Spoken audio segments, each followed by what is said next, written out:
Muito bom dia. Começando então essa segunda-feira, mercados com liquidez reduzida por ser feriado nos Estados Unidos. Mas vamos aos principais pontos que movem essa semana, não apenas aqui no Brasil, como no mundo todo, que acaba determinando aqui internamente. Bom, nos Estados Unidos, o que tem é no dia 21, o depoimento de Jerome Powell, presidente do Banco Central americano Federal Reserve, na Câmara, sobre os pontos que levaram o Banco Central a manter a taxa de juros inalterada na semana passada entre 5,5 e 5,25. No dia 22, ele vai expor esses pontos no Senado. Pois bem, eles deixaram as portas abertas para que na próxima reunião eles subam mais ainda a taxa de juros. Lembrando que os Estados Unidos subindo juros afeta as moedas e as bolsas do mundo como um todo. E porque eles subiriam mais, a inflação continua mais do que o dobro da meta de 2% estipulada pelo Banco Central americano. Outros bancos centrais pelo mundo também definirão as suas políticas monetárias, a começar pelo Banco Central da Inglaterra,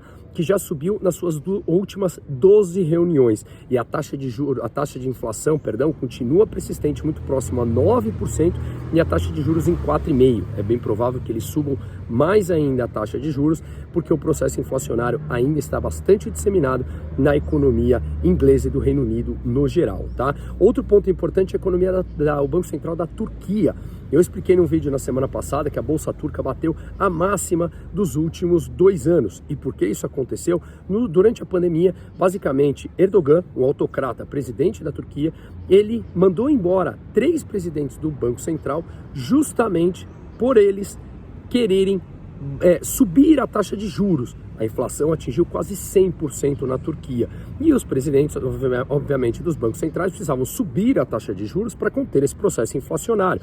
O que aconteceu? O autocrata Erdogan queria que baixasse a taxa de juros por ser mais popular, né? E aí, basicamente, ele mandou essas pessoas embora, baixou a taxa de juros, que chegou a 19%, hoje em 8,5%, e agora eles entraram, colocaram 2 novos profissionais que são, digamos, bem vistos pelo mercado. Um é o presidente do Banco Central, que trabalhou em bancos americanos, lá nos Estados Unidos, e outro também é o ministro da Fazenda. Ambos são bem vistos pelo mercado, portanto, há uma expectativa de que eles possam, sim, ser mais responsáveis com as contas turcas. A questão é se o Erdogan vai permitir.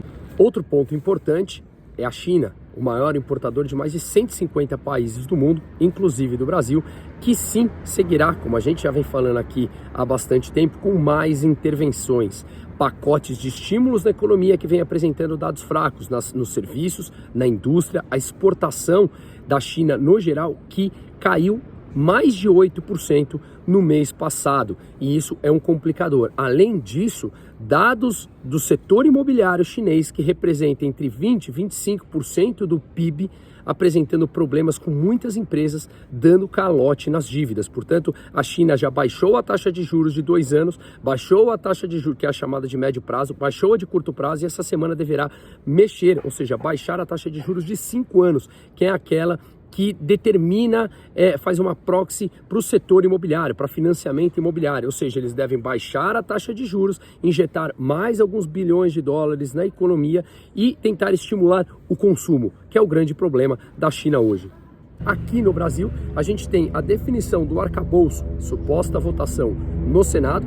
Na Câmara, podemos ter o início da reforma tributária e a gente vê também o Galípolo, que foi indicado para a diretoria do Banco Central, alinhado ao Lula e alinhado ao Haddad, saindo do ministério para poder assumir a diretoria do Banco Central aqui no Brasil. No geral, as commodities caindo, bolsas europeias também em queda, índices futuros americanos caindo levemente, sem liquidez porque as bolsas não abrem por lá, e devemos ter aqui no Brasil um dia seguindo esse mercado internacional, a olhar principalmente por esses pontos que eu mencionei aqui, tá bom? Uma ótima semana para todo mundo. Dúvidas, por favor, comentem e compartilhem esse vídeo, se inscreva no canal, que realmente me ajuda no trabalho diário. Um ótimo dia e uma ótima semana.